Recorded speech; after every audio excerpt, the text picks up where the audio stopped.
Alrighty, what is going on, everybody? Welcome back to once again another video. Today, guys, I'm going to be bringing you some info, or kind of a little, I guess, tip for the Texas Chainsaw Massacre game.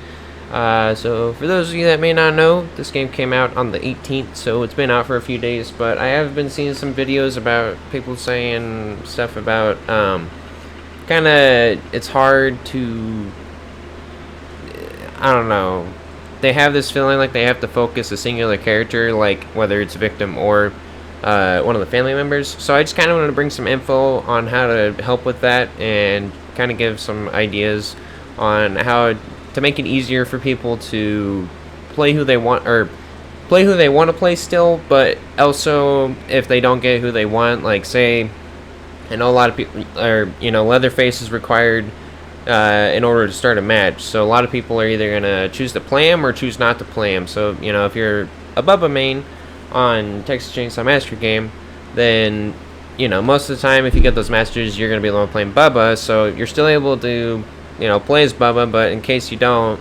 and that's your main, and you have to play somebody else, you still have some levels and some perks put in that character, so you're not completely feeling like you're left in the dust with nothing to do. So without further ado, let's get started with this. So I'm gonna go to the customization tab here. So as you guys can see here, I have each of the family members. I haven't really been playing a lot of victim.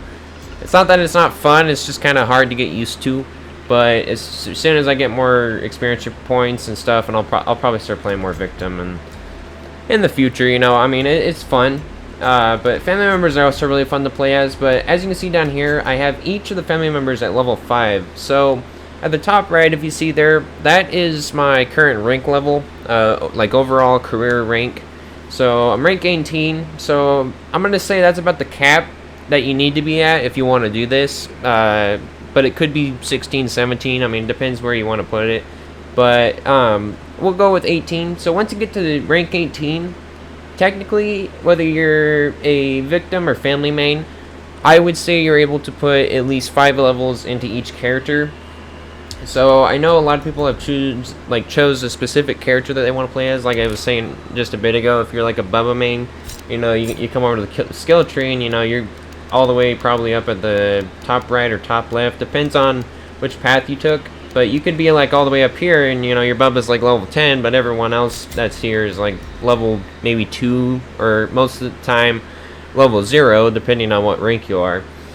And so what I would recommend, instead of just focusing on a singular character, I would come down to the character skill tree and I would go whichever direction you want to go with. Like, I understand that everyone has their own like perks they want to choose.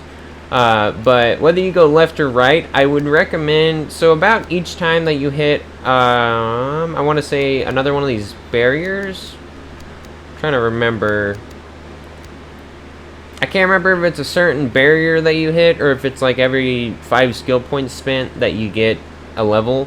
But as you go through, you'll actually start seeing your level go up, and I would recommend as soon as you hit level 5 of that character, you, with your remaining skill points, instead of throwing them all into one character, I'd come over and I'd just start throwing them into different characters, like maybe the cook, hitchhiker, Johnny, Sissy. Like either of those I feel like is the best option until you have at least each family member at level 5, because that way if your main gets taken, like if you're a hitchhiker main or a Johnny main, but you get left with Bubba because nobody in the match wants to choose them at the moment, then you'll have some levels in them, so it's not like you're left without some perks and some stuff to help out. Even though your main, whether it be any of these family members, isn't available because someone else is playing them. So it's not just, this is not just orientated around the family members. Like, you can do this if you mostly find yourself playing victim more than the family. Literally just like swap it, like reverse it. Just put all 5 levels in each of these characters. Or if you're, whether you're rank 18 or like rank 50, you're probably gonna have each character at least at like level 7 or 8, maybe 10. I'm not too sure yet because I'm not there, but until then though, if you find yourself switching a lot, it's time consuming, yes, but if you want to, you can literally just swap each of the swap each of the levels between the victims and family. So if you find yourself on a day where you're playing family, you can just stick with where you have 5 levels in each character. But if you find a day where you're just kind of like, man, I kind of want to play victim, like I'll play family here and there, but I mostly just want to play victim today, then you can just take all the points that you put into your family members and you put them in your victims. And I'm also going to explain how you can do that. So say I wanted to come over to Connie and I wanted to put the points that I have in Leatherface into Connie's skill tree. So what you can do now, which I think is really cool, and it's very it's a very fascinating system because we've seen it pretty much, but it's very unique that the way that Gun Media did it. So basically what they did is any character that you've put any skill points into, at the bottom right you can see if I hit Y it says respec. So what you can do is you can respec your skill points that you put into any of the characters, whether it be victim or family skill tree, and you can take those points then and then move them over to another character that you want to start putting levels into.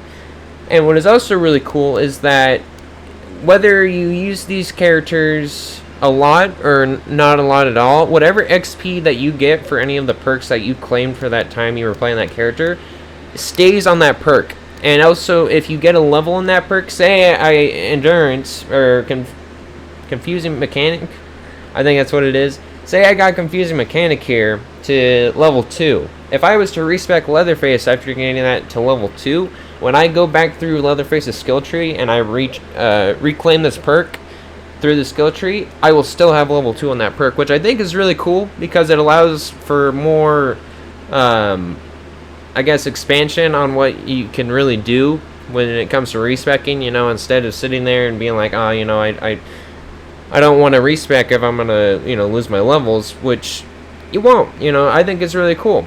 I think it's a really fascinating system. So that's pretty much about it. If you guys have any other questions, I may be able to help out with them. I'm not too positive on everything because once again I don't know everything, but I just saw a video a bit ago about someone saying that they wish that you could expand like 5 levels across all your characters, and I just wanted to make this video and to say that you can if you really want to. I think it makes it more fun because that way you're not like I said, left in the dust whenever you queue up for a match and your main gets played by another person. You still have something to work with instead of just being like, oh, my Bubba's or my Leatherface is level 10 and the rest of my characters are level 0, so you're not just sitting there with no perks or with the base perks and feeling like you can't really do anything besides just use your ability and look around as best as you can, which once again you don't need to have like the best perks or the best builds in the game in order to win. Like, this game is very, I don't want to say like versatile, but it's very expansive on how it's more off of game knowledge, I feel like, than it is off of your build. Your build is just kind of the bonus in the match, like your build kind of helps you as you go, but what will help you a lot is literally just game knowledge and understanding the map that you're on, where all the, whether you're playing victim or family, understanding where all the escapes and exits are, all the stuff to open the escapes and exits, being able to check all that, your perks and build don't really go off of that. So I just wanted to clarify that. But yeah, that's pretty much about it. So sorry for all my stuttering and just kind of going off track or whatnot if I did that throughout this video. I just wanted to clarify that and just say that, if you want to, it is an option to spec in. And, like I said, the cap that I would put is rank 18. So once you reach rank 18, if you want, whether you're victim or family main, or you play victim or family more, you're able to put 5 levels in each character, if you please. So that's about it. As always, I hope you guys did enjoy this video, and I do hope this video was very helpful for you. If you guys would like to, you guys are more than free to leave a like and a comment, but like I say in every video, or at the end of every video, you are more than free not to. It's completely up to you. I don't want you to feel like you have to, but if you decide you want to, I really do appreciate it. But if not, there's no worries. It's all chill. So, as always, I hope you guys did enjoy, and until next video, peace out, and have a nice day.